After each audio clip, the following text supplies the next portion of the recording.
ിന്റെ കാര്യത്തിലും ഞാൻ നേരത്തെ നമ്മൾ പറഞ്ഞു പോയ വഴിയിൽ അതിന്റെ യാത്ര പറഞ്ഞാണ്. ഞാൻ കാർ റേസിംഗിന്റെ 2 ഫിലിം എടുത്ത് കാണിച്ച് എത്ര ഇൻഫ്ലുവൻസ് ആയാലും ഈ പിള്ളേർക്കൊന്നും കാറും ഇല്ല ട്രാക്കും ഇല്ല, അതുകൊണ്ട് ഒന്നും ചെയ്യാൻ പോകുന്നില്ല. ഒരു കാർ എടുക്കാനും പോകുന്നില്ല, ഓടിക്കാനും പോകുന്നില്ല. ഇത് ഫിലിമിൽ ഇൻഫ്ലുവൻസ് ആയി മിറ്റത്തേക്ക് ഇറങ്ങുമ്പോൾ തിയേറ്ററിന്റെ വാതിൽ കടൽ വെക്കുന്ന ഒരു സാധനം കിട്ടുന്നതുകൊണ്ടാണ് ഈ പ്രശ്നം ഉണ്ടാകുന്നത്. അല്ലാതെ സിനിമ സെൻസർ ബോർഡുണ്ട്, അല്ലെങ്കിൽ അടുത്ത കാര്യത്തിലേക്ക് നമ്മളൊരു ആവിഷ്കാര സ്വാതന്ത്ര്യം എന്ന് പറയുന്ന സ്ഥലം വീണ്ടും വരും.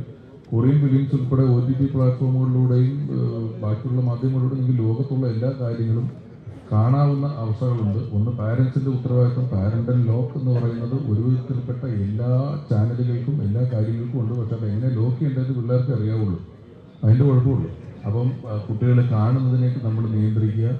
സിനിമയ്ക്ക് സെൻസർ ബോർഡ് ഉൾപ്പെടെയുള്ള കാര്യങ്ങളിൽ നിന്നുകൊണ്ട് അവർ നിയന്ത്രിക്കുന്നുണ്ട്. ആവിഷ്കാര സ്വാതന്ത്ര്യത്തിൻ്റെ പ്രശ്നമുണ്ട്. അപ്പം നേരത്തെ പറഞ്ഞതുപോലെ ഇവർ ഇത് ഉപയോഗിക്കുന്ന അതിൻ്റെ ഇൻഫ്ലുവൻസ് സിനിമയാണ്, അല്ലെങ്കിൽ മറ്റൊരു കൂട്ടുകാരെല്ലാം കൂടി ചെയ്തു എന്നൊക്കെ പറയുന്നതിനേക്കാളും ഈ ഒരു ഡ്രഗ്സിൻ്റെ വിഷയത്തിൽ ഇതിൻ്റെ ലഭ്യതയെ തടയലല്ലാതെ നമുക്ക് പ്രത്യക്ഷത്തിൽ മറ്റൊരു പരിഹാരം നമ്മൾ എങ്ങനെയൊക്കെ കറങ്ങി വന്നാലും ഇത് അവിടെ തന്നെ എത്തും എന്നാണ് എനിക്ക് തോന്നുന്നത്. നീ പറഞ്ഞതുപോലെ അതിന് കുറച്ചൊരു വകുപ്പുണ്ടാക്കുകയും കുറച്ച് ശ്രദ്ധിക്കുകയും ചെയ്യുക, അല്ലെങ്കിൽ കുട്ടികളുടെ മാനസികാരത്തിലേക്ക് ശ്രദ്ധിക്കുക എന്ന് പറയുന്നത് വളരെ നല്ല കാര്യമാണ്. അല്ലാതെ ഇപ്പം സിനിമ ഇൻഫ്ലുവൻസ് ചെയ്യുന്നു 15-20 വയസ്സുള്ള കുട്ടികളെ എന്ന് പറയുന്നതെന്നാണ് പറയുന്നത്. നമ്മൾ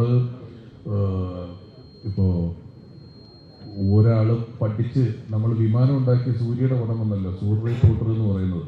10 പ്രാവശ്യത്ത് കാണിച്ചാലും ഒരു വിമാനം ഉണ്ടാക്കുന്നതിന് ഒരു ഇൻഫ്ലുവൻസർ ആകുന്നില്ലല്ലോ.